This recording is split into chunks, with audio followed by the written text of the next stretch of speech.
Unfortunately, it seems we have lost Simon Ochola there, and apologies for that. That is our very own Simon Ochola in Kisumu, just bringing us up to speed on how some of the institutions who are currently trying to access the NEC portals or website, which is the https://results.nec.ac.ke, to get the results of that particular institution. You even know that this year around it is a little bit different. The ministry did not provide an SMS code, which has always been a custom. He has also even told institutions to reach out to the NEC headquarters to at least get access to those results of their particular institutions. As we continue assessing, this is the situation in Kisumu. We're trying to link up with our various reporters who are dispatched across the country to bring us up to speed, given that we are sifting through the numbers. We want to know what are those particular institutions that are currently leading the top students in this particular country, and how students have been able to perform. And of course, the other statistics that has just been issued by the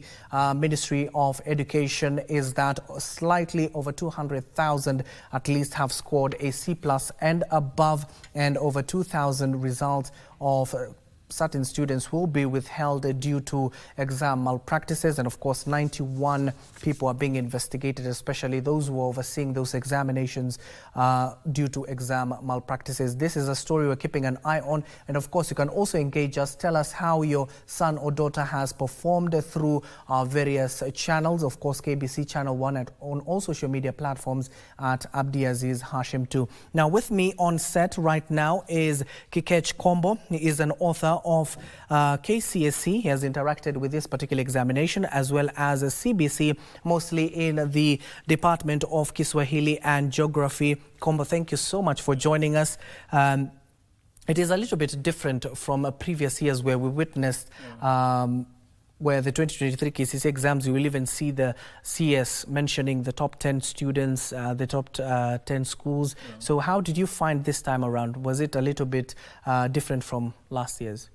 Yeah, this time round, thank you for inviting me. I think this time round is a bit different, and the way they have taken a different approach. And I think every year there have been a metamorphosis in terms of announcing the KCSE results. Mm-hmm. And I think this has been one of the issues of curbing these things of exam cheating and all that, because you see now the schools have been capitalizing on the idea of performing well, and also probably pulling students, and especially the private schools. So what they have been looking at, what are some of these factors that are contributing for mostly exam cheating and all that. So they have been trying to reduce this, and you see now this time around they have not announced they have not mentioned about the schools that have done well, the students. But I think it's also some point of disappointment for especially those students who have done well, and they could have probably wanted to see their records as what they achieved during the KCPE exam, and the result they have achieved in the KCSE exams. Because once you be able to monitor your progress record, I think that could have been very good, but it's a disappointment for them. But each year there's a different methods that the Ministry of Education has been employing in terms of releasing the KCSE results. Mm-hmm. Yeah. And of course, Kombo, we have also witnessed what the CS was talking about, where the results of 2,829 candidates suspected to have been involved in examination irregularities will be withheld, and we have 91 contracted professionals reported to have been involved in aiding in those examination malpractices. Given that you have interacted with this particular examination materials, at which point would you see some of these cases being recorded, and compare this to the number of times you've interacted with this particular examination materials? Is the number going high in terms of the number of professional people who are engaging in exams malpractices? Yeah, like this year, last year's exam, I think it was quite unfortunate, because now when you see the professionals are also getting involved in exam irregularities, it's not fair at all, because what they are supposed to do in school, they are supposed to prepare these students for exam, and these students, they normally sit for exams, and there are quite a number of exams that they do. We have the regional exams, we have the internal exams, which these students are given and they are monitored. So that means also that probably even during this internal exam, there are malpractices that are being taken in. Still, probably there's also pressure from the parents, pressure from the sponsors who want these schools to do well, the teachers also to have to post good results, and that's where probably the issues have been coming in. But it's quite disappointing, and now especially for the parents, because because the parents have prepared their kids and they have paid their fees for the last 4 years and they expect the results at the end. But this time around, they are not getting the results, so it's a big disappointment for the parents. But it's quite unfortunate for these guys who've been trained to guide students at school, but at the end of it, they're also now getting involved in the irregularity of the exams. It's quite unfair. And of course, you've just witnessed the number, slightly over 900,000 students who were able to sit for last year's examinations. This is a cohort that back in 2020, you do remember what was happening in the country, COVID-19. After COVID-19, we witnessed natural calamities like drought and floods. With all that in mind, how do you gauge their performance? I think they have tried, because what normally happened during that particular time, they closed and they were at home for more than 7 months at home. But when they went back, you see now what the Ministry of Education came up with a new calendar where the teachers were able to cover. And to remember, they were just closing for a week, unlike in the past where they were closing for 3 to 4 weeks. But now they were able to cover. So I think there was no issue with the syllabus coverage, because it was covered and they were prepared, although it was quite a lot of pressure in terms of they were not being given an opportunity. And the way you understand about the 844 system is a theoretical system. It's a very demanding education system. So I think this, when they post such a results, it's good to show that I think the students, they tried. Probably also the pressure now also went to the others, the 900 and the other ones who results are being still held, so they could not be able to manage that particular pressure. And of course, you do remember through the introduction of KCSE itself, we had to say goodbye to the predominant one, which was the Kenya Certificate of Primary Education, commonly known as KCP. Now we do have KCSE. But in terms of the Kenya Certificate of Secondary Education, you've even heard from the CS himself. He has clearly stated that in 2027, that will be the last cohort, which they are currently informed to. So in terms of the change that we're witnessing through the education system, this examinations has been there for the last 38 years now. So was a change warranted? Yeah, it is, because now we need to, when you have done quite a lot of research on this competence-based education system, and have gone further to look on the countries the way they have done. I was looking at United States of America, I looked at Britain, the way they have handled the CBC education system. In Africa, Ghana is much ahead of us, and South Africa. When you look at East African countries, Tanzania and Uganda, they're also doing well with the current competence-based education system. So I think it was time for us to catch up with the education system and to change from theoretical to instruction method, where the students now they participate and they get involved in the classrooms. So I think the 844 system now, the time has come, and now we'll be able to give it. And we've seen quite a lot of demerits with the education 844 education system, where they have myriads of challenges. But now with the CBC system, I think now this thing I think they'll be able to reduce, and the kids will be able to move to the education system. And this time around, the grade 9 will be doing their summative exam this year. So we expect them now to have, when they go to high school, they'll give a different approach in the education system in the high school. And I hope the ministry is already preparing the tutors and the teachers to handle those students who will be joining high school next year. And of course, going back to some of the results, you just even mentioned it, where we have over 201,133 representing to at least 22.27% in the year 2023. And of course, that can be attributed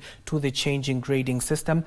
This year alone, we have witnessed over slightly the same number, over 200,000 of them going now to the university, while the rest can even join colleges and TVET institutions that are availed in the country.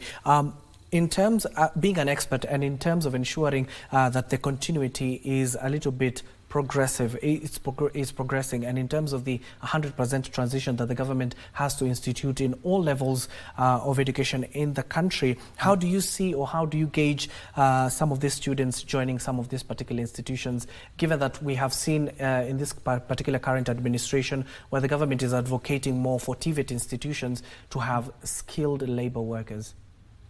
Okay, the number of joining the high institution is limited, and even from this particular the performance, you find that they'll be able. They might come up with a cut-off system, and you remember there's a time even cut-off system went up to a mean grade of B, unlike now in 2016 during the Matiang'i's time went down back to a C+. But this time around now it will depend with the availability of space in the institution of high learning, and I think the Ministry of Education is prepared in that. But with the TVET system, and it's one of the key areas where those ones who've performed in different categories will be able to join different institutions, and they'll be able to focus on the best courses that they'll be able to tackle at those particular institutions.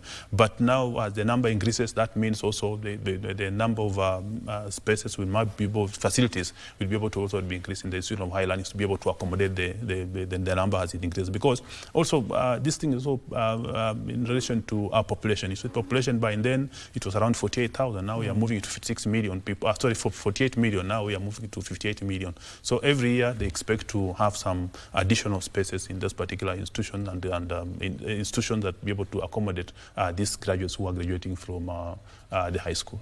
Yeah. And as we're coming to an end to our conversation here, there was also something interesting what the CS clearly talked about in terms of when it comes to the gender, the male and female. We have witnessed, according to the report that is shared by the ministry, that 14 counties, at least predominantly, we saw more male than females. Counties like Garissa, Mandera, Wajir, Turkana, Samburu, and others. While in another 14 counties, there were more females than male candidates this last year, where counties like Vihiga, Elgeyo Marakwet, Kirinyaga, Meru. What does it even say about the gender balance in these particular examination centers? Yeah, okay. When you look at the counties, these are normally those where we're having a few female candidates sitting for exam. These are normally predominantly the marginalized communities, and you know, they are so much within their focus so much on the traditional aspect that really affected the girls from going back to school. But we have the non-governmental organization, the government also been moving in and supporting their program. They have been setting up schools in those particular areas, and also kind of dissemination of the information so that girls can be able to go to school. But we have been having issues of early marriages, and also the issue of the communities focusing so much on the boy child and like the culture. So it's affected the population. But as we compare to the previous years, probably 90s and early 2000, you find that the numbers of the girls in those particular communities, they have gone up, but still they are yet to meet the required percentage. But it's just about the information, going out to educate the communities on the importance of the girl child going to school, and also setting up the right measures for these particular girls to be in school. And I think with time, it will be able to catch up with the other communities. But still, when you look at the other communities like the Western Kenya, where they focus so much on education, they prioritize education. And given that when you look at those particular gender, even when you go to population statistics, you'll find that the girls are more than the boys, and you find that still it stipulates back to the statistics of being in school, where you will find more girls are in school, because these communities are sending all the kids to school, and that's why we also have more girls in school compared to the boys. Yeah. And Mr. Kombo, your final remarks, given that we have come to the end of our conversation here. Yeah, so thank you. It's not the end of the world. Those who have not performed well, they can still go back, and given an opportunity, the government will also still give you an opportunity.